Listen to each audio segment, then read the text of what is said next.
There are three things you can do to help us out. One, you can make sure you subscribe to this channel. Two is you can leave a comment here or on Apple Podcasts. And three, if you really want to help, you can follow this link to see how you could be a supporter on Patreon.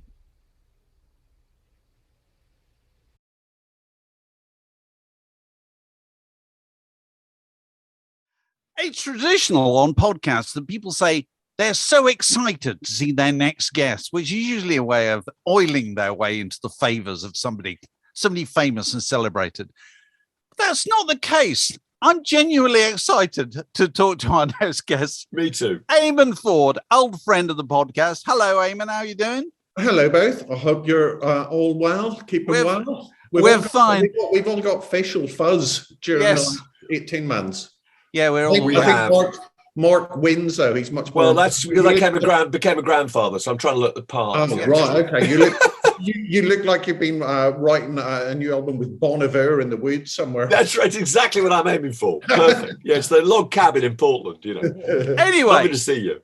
We're here to talk about Eamonn's book, Leaving the Building, the lucrative afterlife of music guest status. Fantastic. Which I have to say, I wasn't exaggerating at all when I said, when I got a copy of this, that this was, as far as I'm concerned, the most anticipated music book of the year, because Eamonn's been told us he was writing this over a year ago. I thought, I can't wait to have, a tome I can consult on what is my personal favorite subject, actually. But Eamonn's done the hard work here. And it made me think, I was thinking about it this morning, there's this wonderful American podcast, which has a brilliant name. It's called Sex, Death, Money. And it's basically, the idea is that those lenses can be trained on everything in life. Yeah. And they will get you down to the interesting parts of the story. Well, that's the case here. Probably not so much other sex, although there's a certain amount there, but certainly death and money. Is the money that results post-death, isn't it? Absolutely. Really? So, Eamonn, give us, why do you start going on this down this particular path? Why? That's a very good question. Well, it all dates back to a piece that I wrote for The Guardian about maybe 6 years ago. And every year Forbes does its posthumous rich list and has been doing it since 2001, I think. And Michael Hann at The Guardian emailed me and said, do you want to write something about who are the winners and losers? And I emailed back and said, well, I've kind of been thinking about this for a while, but I think we should actually do something specifically on the estates, speak to the estates themselves about how they actually work, because no one really speaks to them. They're this kind of quiet corner of the music business that just keeps turning over phenomenal sums of money, and they're there to kind of maintain legacy. So I thought there's kind of two big themes, which is bring in money and keep the legacy relevant. And those are the only two things the states have to do, and they're very, very difficult things to do. So I wrote the piece, and through a sort of contact, I was able to get in touch with John Branca, who is co-executor of the Michael Jackson estate. Right. So I got to speak to him for the piece, and I was going, there's something in this. There's definitely more than the 1,700 words or whatever I've been given to write this. And then when I was approached by Omnibus to come in with book pitch ideas, that was the one that I pitched first. It was this, because I was in the middle of writing that Guardian piece. It was all fresh in my mind and was going, well, my God, if I could get to speak to John Branca, I can he runs the biggest music estate in the world. I can get to speak to other people. And then they said, okay, yeah, no, we're definitely interested. Anything else? And I went, well, there was that kind of small matter of Terra Firma buying EMI for £4.1 billion, and then they lost it in 3 years, and they went, do that one. So then when it came... all right. So this was the original idea. Right. It was one of the original ideas, but it was the one I was actually, because I can date it, I was writing the piece for The Guardian at the time, so it was all fresh in my head. I was obsessed with the idea, and I knew then that there was a book in it, but obviously I think they were right to go with the EMI one first. So a lot of things have subsequently happened in the estates business that we can get into that wouldn't really have kind of taken off like holograms. Can we start with really where the book starts, which is the idea that that there is a vast amount of money to be made when people die, and the key point, you say, I mean, it's interesting, Hank Williams dies in 1953 or whatever it is, and there's no great resultant sales boom. But when Buddy Holly died in 1959, you called it a kind of sea change in the record business. So explain how that happened. Well, the Buddy Holly one is really interesting because it was different. I think it was with Buddy Holly and Ritchie Valens. They were marketed differently because I think Buddy Holly was a bigger deal in the UK than Ritchie Valens was at the time, and it was the flip in the States, in the US. So that was kind of interesting. That came from, and I should give him props, the great late Dave Lang, who was my PhD supervisor, going back full circle at Westminster. He wrote a really important book I think it was in the 60s, on Buddy Holly. And he talks a lot, I quote heavily from it, because he had his finger on the pulse of lots of things that were happening around this posthumous market, which was really unknown at the time. There were little elements of kind of things that had happened, and there was a kind of the slow renaissance of Robert Johnson and things like that. But his argument, and I think it's in the Philip Norman book as well, they both argued that it wasn't until Buddy Holly died that they realized that there was a business around death, around cashing in on death. So that was kind of the starting pistol for it all. But then obviously it was... So who took up the mantle? Really, Colonel Tom Parker, presumably, because he started a whole new kind of business model, didn't he? And you could say that his approach to the death of Elvis Presley was unemotional. Oh, completely. There are many, many great quotes from Tom Parker. I think there was ones about someone said, "Oh, I saw your eyes messed up at the funeral," and he said, "No, you didn't. And if you did, it was because someone had their hand on my wallet." And it was like, and that great line about how do you feel about taking 50% of everything Elvis ever earned? And he goes, no, Elvis took 50% of everything I earned. So Tom Parker was interesting because he'd done a number of incredible deals for Elvis, and he'd done a number of really terrible deals on behalf of Elvis, but then also taken at least 50% of what he was earning, and then through Boxcar and other subsidiaries like that, taking another commission on top of stuff, and then also basically just saying to Elvis, just pay as much tax as you want. Like, you don't have to become tax efficient like certain major rock stars are today. Elvis and Vernon took it as a point of pride to pay as much tax as possible, which meant that, and then you put in Elvis's lifestyle on top of that. By the time he died, that he was kind of circling the plug hole of insolvency. Things were not good for Elvis PLC. Yeah, absolutely. I mean, they'd sold the copyrights, haven't they, on his recorded music back to RCA. So they'd sold his royalties. So they did Tom Parker did a cash deal. I think it was something ridiculous, like $5 million for everything. It was really short-sighted, wasn't it? Everything up to 1973, as far as I remember. So it's basically only the last few years that the estate could then earn revenues from, and it, like, obviously Tom Parker took half of that, and then tax and everything else. So I think Elvis probably got less than $1 million to give up all future earnings from his sound recordings from the mid 50s to the early 70s, which is, i.e., most of the Elvis's good stuff. Yeah.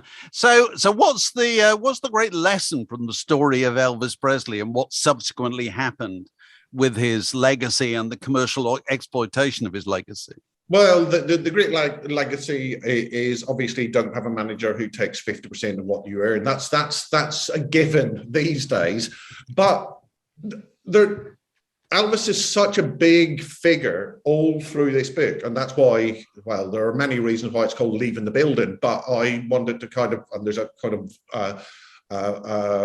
Graceland kind of semi-motif in the design and all of that sort of stuff, because as I was kind of researching all of the different component parts, you saw that what Elvis or the Elvis estate was doing, they were kind of pioneering when nothing had ever been done on this scale before. So the entire estate's business is built on everything that initially Tom Parker, but really when Priscilla took over in the early 1980s. And I think I hopefully give her enough props. I think she's a hugely important figure in kind of driving Elvis as a business, but also kind of keeping him alive as this kind of great symbol of American rock and roll and all of these kind of things. So they did lots of things that they did, the whole kind of reissues thing, the opening up of Graceland, all of these things, kind of getting their house in order. All of the template they did, and every estate must look at what the Elvis estate has done to learn from. And also they make mistakes because they're going out on a limb. This is kind of uncharted territory for a lot of what they did. So there are lessons to be learned from that about what not to do. And also it kind of ushered in, there's a phrase I use throughout the book about what I call the industrialization of estate management, which is it's become this huge area of investment. You've got massive companies buying their way into estates because they realize there's a huge amount of money to be made with the estates of certain major artists. So, and the Elvis estate has been bought and sold a couple of times. It's now 85% owned by a company called Authentic Brands Group. But then you've seen... And still makes an unbelievable amount every year, doesn't it? Isn't it in the top 5 or something? It's never dropped out of the top 5 posthumous celebrity earners since Forbes started tracking them. Incredible. Which is phenomenal. Yeah, is that largely because of, I know it's been in the last year or so, it's obviously been closed and so forth, but was that largely because of Graceland? Because that was a huge tourist attraction, wasn't it? I mean, I remember going to Memphis in the late 70s when he just died. And nobody had any notion that this was ever going to happen. Then you go back to Memphis in the 90s, and the single biggest earner for Memphis is music tourism. Yeah. And the largest part of that is Elvis related, isn't it? Oh, completely. And I think that obviously is the central point. That was the thing. They had to open up Graceland to stop the Elvis estate falling into bankruptcy, and they ended up selling tickets in advance to kind of pay a tax bill.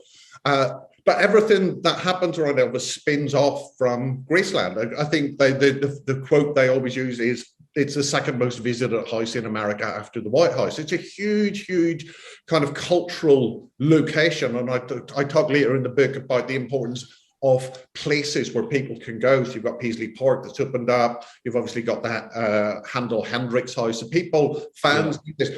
And that's culturally and economically what the estate kind of runs off. Obviously, there are lots of other things around merchandise and endorsements and things like that.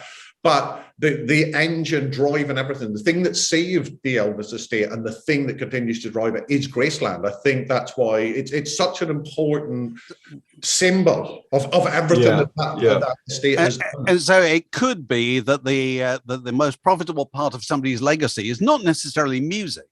It's just their presence, or this is the place they were, or this is what they dressed like. It's also their investments, because if you look at where the bulk of Michael Jackson's income was, up until he sold it, his 50% stake in Sony ATV was a huge contributor to the Jackson estate income. And the year that he sold it, I think that the Jackson estate turned over something like $825 million in 1 year. It's no estate will ever come close to that. When you look at those Forbes things, so it's kind of people like Arnold Palmer and Charles Schultz and Marilyn Monroe and people like that, alongside the big stars like Bob Marley and John Lennon in music. No one's ever going to make that sort of money ever again. Jackson was the only one that was kind of making in the hundreds of millions a year before he sold that stake, and everybody else was maybe 40, 50 million, which is not to be sniffed at, but no one's going to make $825 million in a year for an estate. It's impossible. So, Eamonn, you would think everybody being aware of the potential value of their music after they die, everybody will be racing to make wills watertight and have them checked by lawyers as far as possible. That's not the case, really, is it? You would think all of those horror stories over the years would send up a red flag to musicians and go, maybe make a will. And they don't. The same mistakes get made over. Well, there's two examples of people who actually didn't make one at all, wasn't there? It was Bob Marley, for religious reasons, and also Prince. So talk about the repercussions of that. The Bob Marley one was got really ugly, and there was like assorted things where Rita Marley was accused of forging his signature on documents and stuff, and it's a really horrible, ugly, complicated thing, but they eventually got things on an even keel. With Prince, no one's quite sure. I kind of used the parallel with Picasso, because I was reading around Picasso and I thought, this is fascinating because he was so superstitious about wills. His argument was that if I write a will, in doing so, I accept that I'm a mortal being. And if I accept I'm a mortal being, I will lose my creativity. So, and you couldn't talk to him about death or anything like that. And his lawyer, after he died, said there's no will, and that caused huge complications. With Prince, no one's quite sure. Was it possibly religious reasons? Was it possibly superstition? Was it possibly that he was only in his 50s and he thought, I've still got time? Yeah. Time to sort all of this stuff out. And then what's obviously happened with the Prince estate is that he dies, they go, there's no will. So every crank in the world jumps forth and says, Prince is my dad, Prince is my fourth cousin, I want to claim on this estate. And the probate lawyers and the judges have to weed through all of these people, and you can imagine how many of them kind of came out of the woodwork. So they eventually filtered it down to, I think, 6 half siblings, because Prince had been married but was divorced, so that was clear, and he didn't have any children. They were able to do DNA testing or whatever on any of the claims, or basically threaten people with DNA testing, and they immediately disappear. And the siblings are kind of in not disagreement, but they're not in unity of stuff. So a bank, America, has kind of had to be appointed on behalf of the estate to kind of run things commercially. And they did a really good thing by getting a guy called Troy Carter in, who was a music manager and worked at Spotify and stuff, to basically be the guy who runs this, to kind of go, okay, I'll oversee the business of the estate and the reissues and stuff like that. But quietly in the background, Primary Wave, which is a music publisher, had already bought 50% of the Whitney Houston estate. So they'd done a deal, and that's fine. They're in as a co-investor. It's all very nicely run, because I spoke to Laurie Mstell, who runs it, and I spoke to Pat Houston, who represents the Whitney estate, and they absolutely think this is a great idea. You've got money, you've got resources, you've got access, brilliant. Primary Wave has been quietly buying up individual siblings or half-sibling shares, and now they're the single biggest stakeholder in the Prince business. Because some of the half-siblings had kind of accrued debts for assorted reasons, not paying lawyers, making bad decisions. It's all very, very ugly. So Primary Wave have kind of come in, and maybe that's what it needs, because you will then have a company and a unified voice running this thing, not this kind of disruptive, it's in multiple parts and people are fighting over control and they've all got different views of the directions. Maybe having one kind of single entity in charge of this will stop it becoming this kind of freewheeling kind of... Why was Bowie's will so exemplary? You talk about the fact that his is regarded as being one of the most organised. I think he was even part of choosing all the merchandise line as well, wasn't he? Yeah. So what did he do that was so spectacularly Well, I think the efficient? the one that was always quoted to me before this was about the kind of gold standard for wills was Freddie Mercury. So Jim Beach was brought in. So obviously Freddie Mercury knew for a period of time that he was dying, and he was able to get his affairs in order. And Jim Beach, and I think I quote Tony Wadsworth in this, where he kind of said Jim Beach was this kind of force of nature, and the Freddie Mercury estate would not have been what it was without the absolute belief and conviction of Jim Beach on this. Bowie obviously had a bad time in the 1970s vis-a-vis contracts and Tony DeFries and all of that sort of stuff. And so when him and Tony DeFries kind of parted ways in the late 70s, he never had a manager, because he hated the word, apparently he hated the word manager. So he had various people who would come in and help him run things. So he would have business managers and lawyers and stuff like that. And he had a really, really small team around him. So he had his long-standing lawyer, a guy called Paddy Grafton Green. He had his business manager, Bill Zisblatt, who represents the Stones and various others.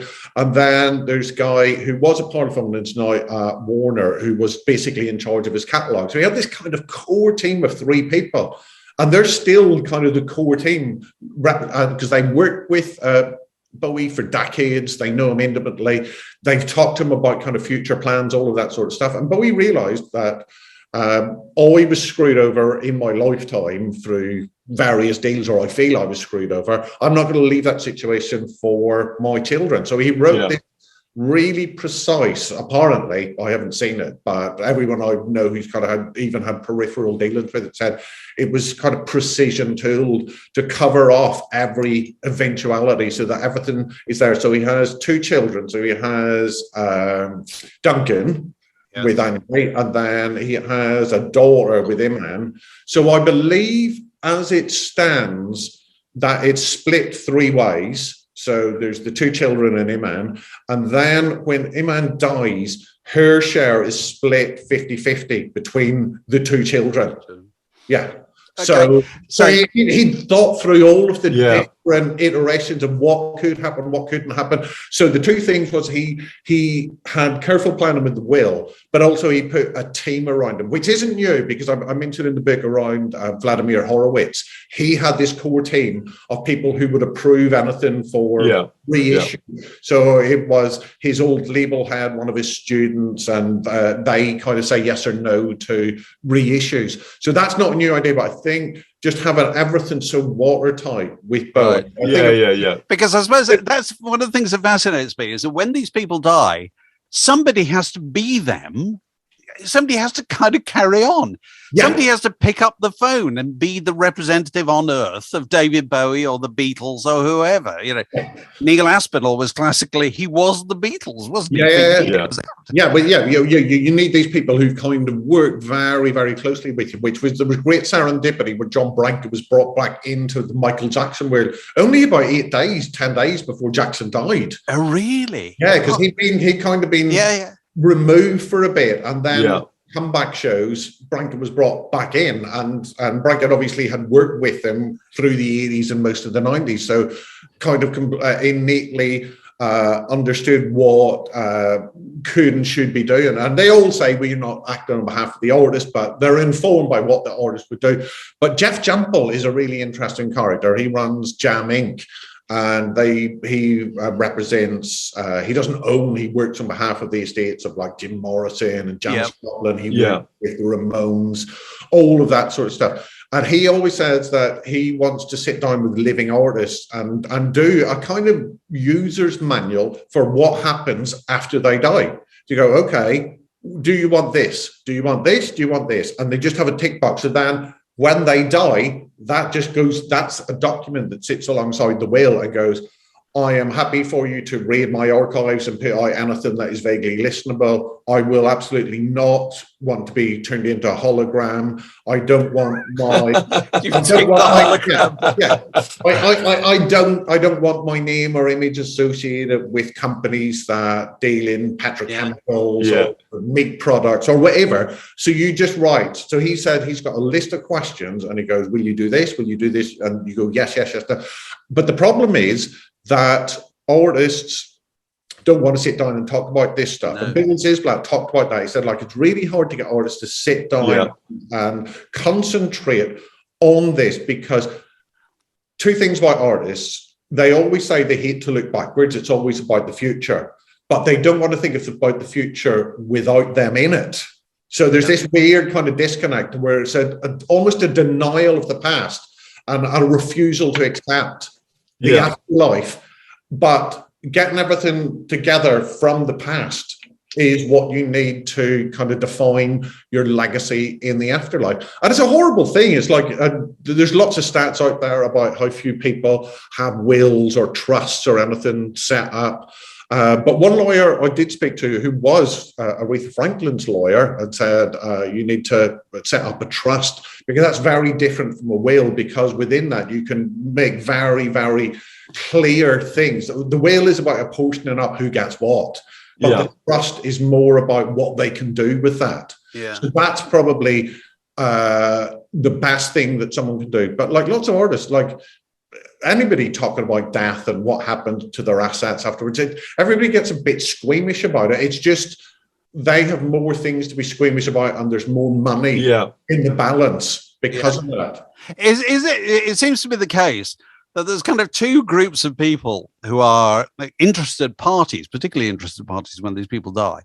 There are the professionals that we referred to, who generally will have some kind of sober idea of what something could be worth, what you should do, what you shouldn't do. And then on the other hand, you have relatives who must think, in the overwhelming majority of cases, there's a fortune that should be coming to me, regardless of whether I'm related to, a member of Kajagoogoo or Elvis Presley. Is that's a pressure on this whole process, isn't it?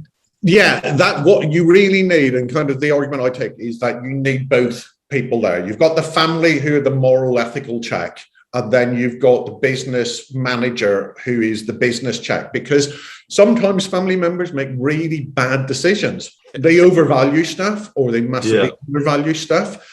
And they don't understand that one bad move can ruin a legacy, or it can really, really taint a legacy.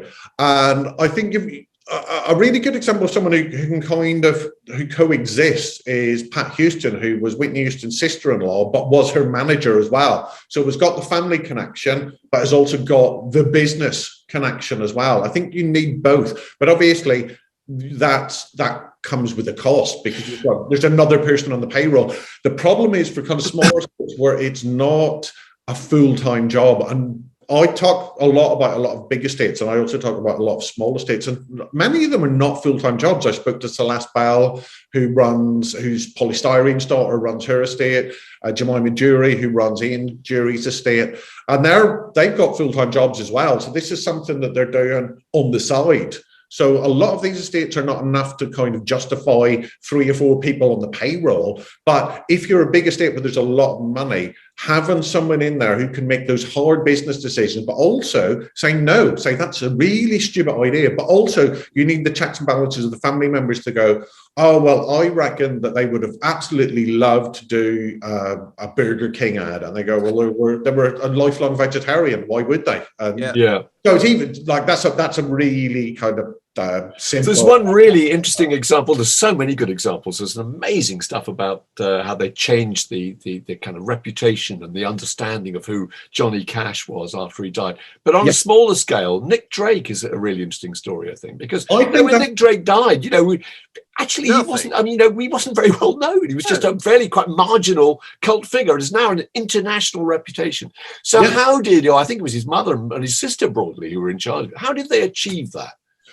It was a long, slow burning thing. Nick Drake didn't sell many records in his lifetime. Nobody can put a figure on it, but people were suggesting a couple of thousand of Pink Moon and 5 Leaves Left. I think it was at the time, and he obviously had a playing live. He rarely played live. He didn't do many interviews in his lifetime. He kind of disappeared, and then obviously he died. I worked in a record shop at the time he was still alive, when all 3 records were out. We used to stock them in ones. And there were very few records we stocked in ones. Even Little Feat records were stocked in 5s. Right. Okay. That gives you an idea. Now there he is, Brad Pitt talking about him all the time, and he's on movie soundtracks. And how did that happen? I think the critical figure in all of this, outside of the family, is Chris Blackwell, because Chris Blackwell absolutely believed in Nick Drake, and he had this policy in Ireland that his records would always be in print. They would never fall out of catalogue. He said, I don't care how many they sell, his stuff will always be available. And there was little moments. It would be like a Nick Kent kind of massive obituary in the NME and the odd little thing. What happened was there's a guy called Callie Callman who was working in Ireland at the time, and he was part of this. He was kind of coming up with ideas to kind of work the catalogue for Ireland. And then he met Gabrielle Drake through this, and they realised that they had a lot in common and shared a lot of ideas about kind of what Nick Drake was and how he should be represented. So Callie then left Ireland and ran under kind of the direction, I suppose, of Gabrielle, because I think both their Gabrielle and Nick's parents had died at this point as well. So it was kind of Gabrielle doing it, and she's an actor and she had her own career. And it's emotionally draining to talk about, always be talking about your dead sibling or your dead child. Or your Absolutely. parent. It takes a huge psychological toll on people. So Kelly came in and he was starting to run it. And his argument was that he said, we have to treat him as if he is a current artist. We're not tricking people to say that Nick Drake's still alive, but just market him like we would a current artist. There was then a number of pivotal moments. The big one was a car ad that wanted to use pink. Oh yeah, was it Volkswagen or something?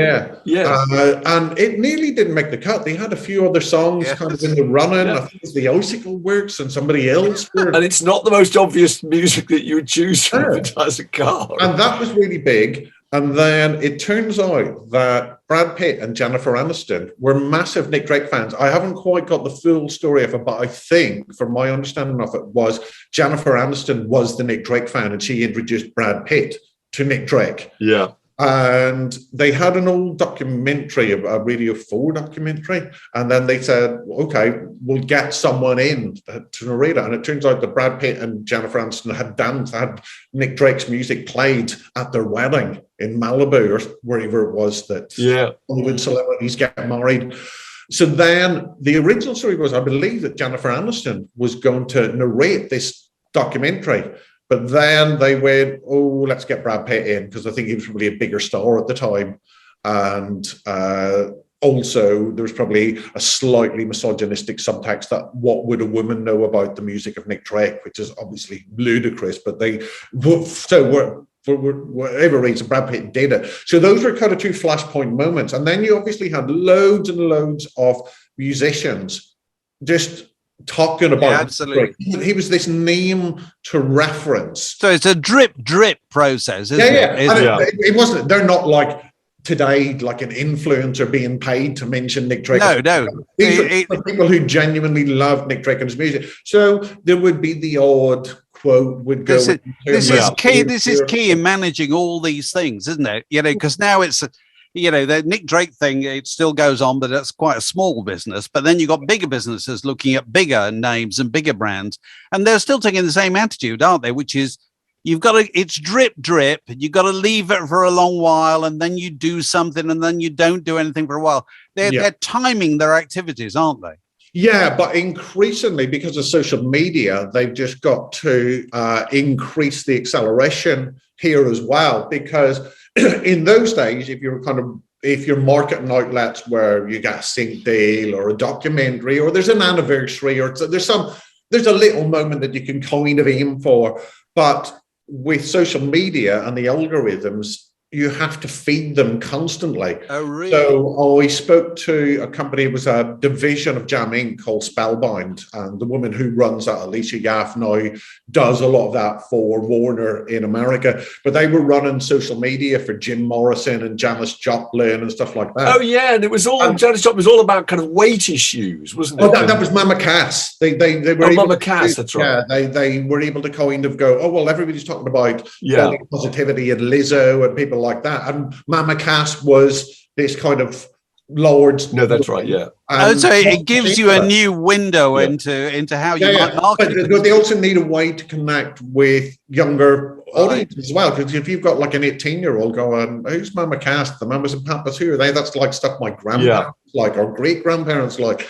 in some instances. So there is that. But once you kind of engage in that social media world, you just have to keep feeding it, because the algorithm punishes you if you don't keep feeding it. So you got to keep on dropping that hashtag content every day on Instagram and TikTok and everything else. So it kind of becomes an arms race against yourself.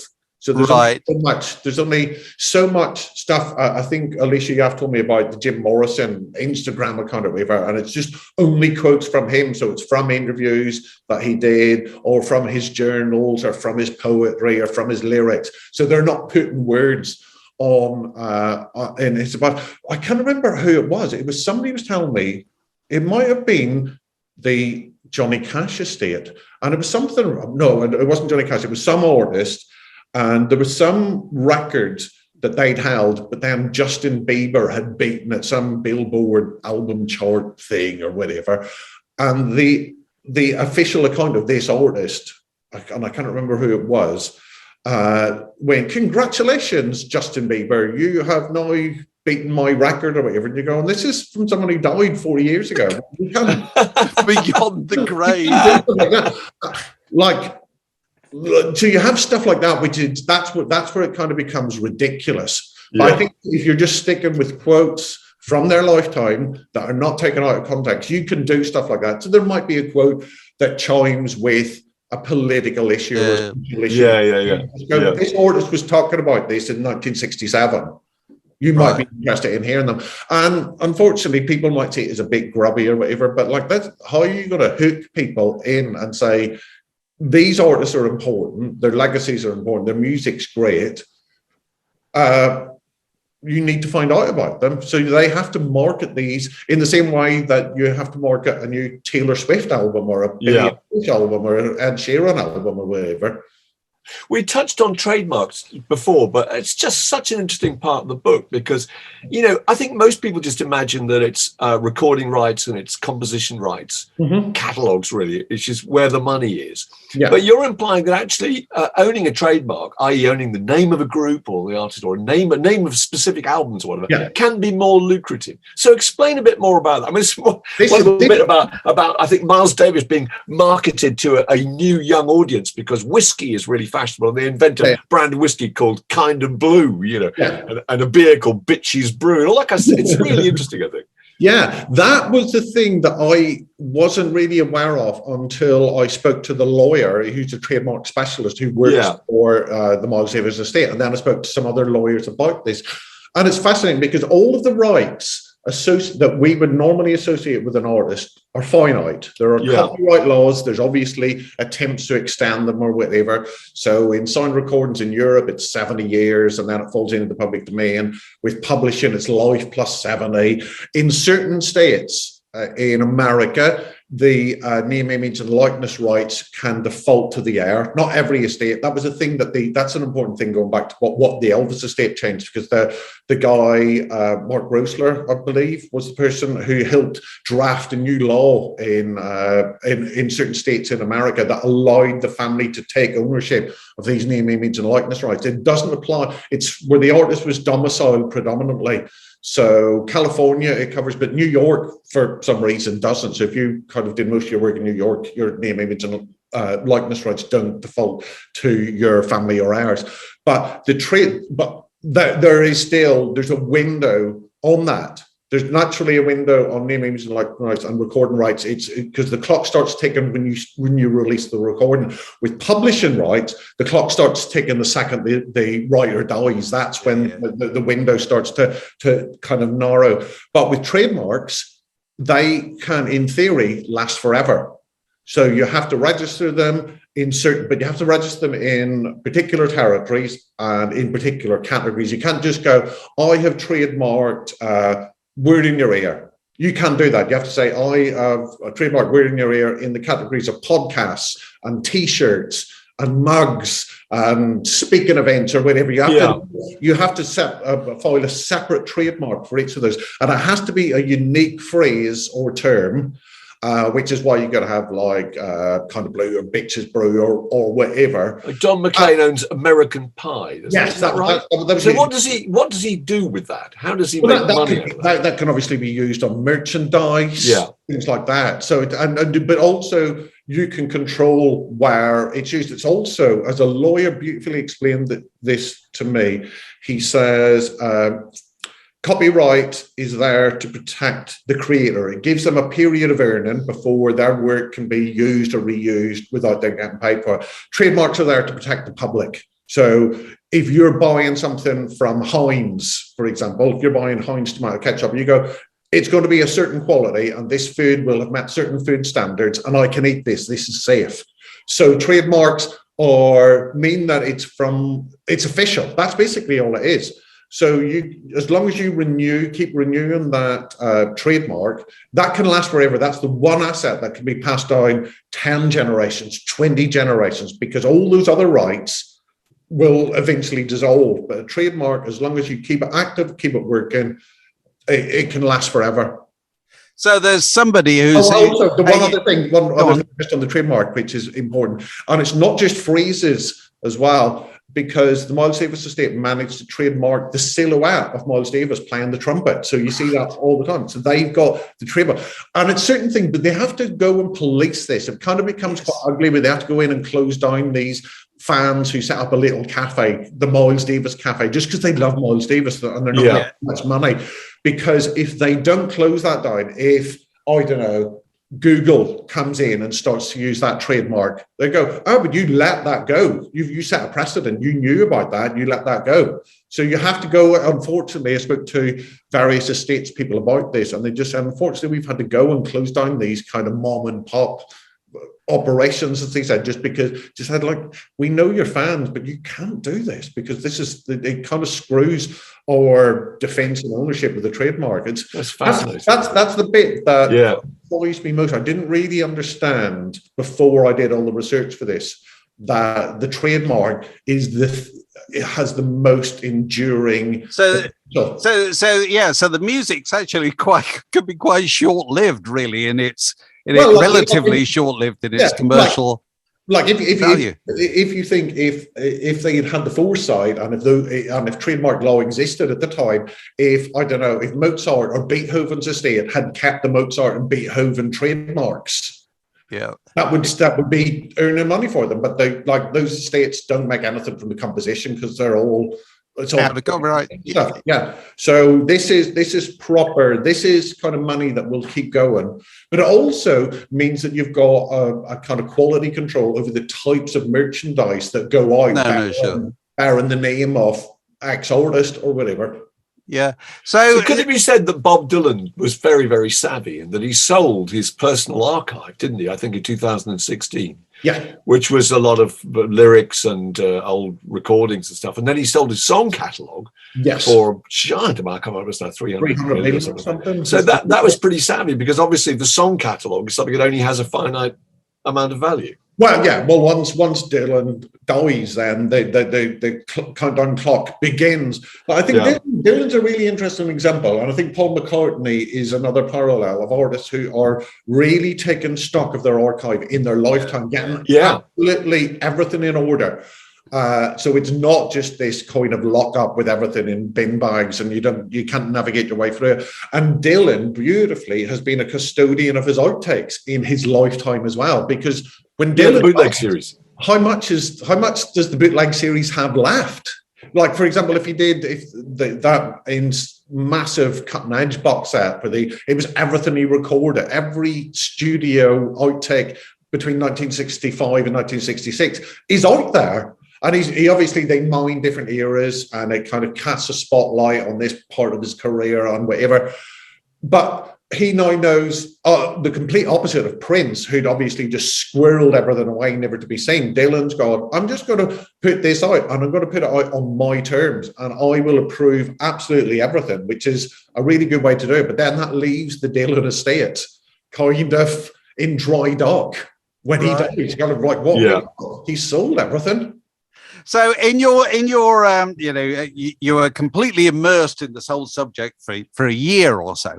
What's your favorite story that you came upon? Favorite one that you thought, this is absolutely fascinating? Maybe tiny, maybe huge. What is it? Oh, there's lots and lots. I thought the person I really enjoyed interviewing most was Jemima Jury. I think she is just brilliant. She's got a whole wonderful approach. She kind of runs this as a kind of a part-time thing because Ian Jury had 4 children. So Baxter's doing his music stuff. And then he had 2 other children from a later relationship, and they were quite young. But Jemima was the one that had to go in manually and just sort out his archive and try and make sense of it. And she told me the story about they find all of the petrol receipts for like Kilburn and the High Roads and the musicians' union forms and stuff like that. So she's got this incredible social document of what it's like to try to be of a working band trying to make it. But I think the thing that really struck me most, and I asked her, and she was very kind of straight ahead and very sensible about what she does, and has as much approval on things as possible, even though they obviously don't own all of the rights and things like that. And it's a small estate, but she's done a good job, I think, in just kind of keeping that ticking over. But I asked her right at the end, I said, can I ask you a question about how you referred to your dad all the way through? She never, ever called him Dad. She always called him Ian. And she said, yeah, no, I had to learn to do that really, really quickly. It was a psychological coping technique, because when I say Dad, it's a personal thing and I get very emotional. But if I call him Ian, he's kind of Ian, the pop star. So I can be a bit distanced from her. And she was just one of those people who was very clear-headed about things, understood what she had, understood the importance of it, knew that it was never going to be this massive commercial juggernaut, but that was never the point. And an absolute laser vision on how his legacy should be represented. I think if you've got a family member running an estate, I think people should look to what Jemima Jury does and how she does it. I just thought it's the classic class act, I think. Okay, well, there are 100 stories like that in this book, Leaving the Building, the lucrative afterlife of music estates, which is absolutely fascinating.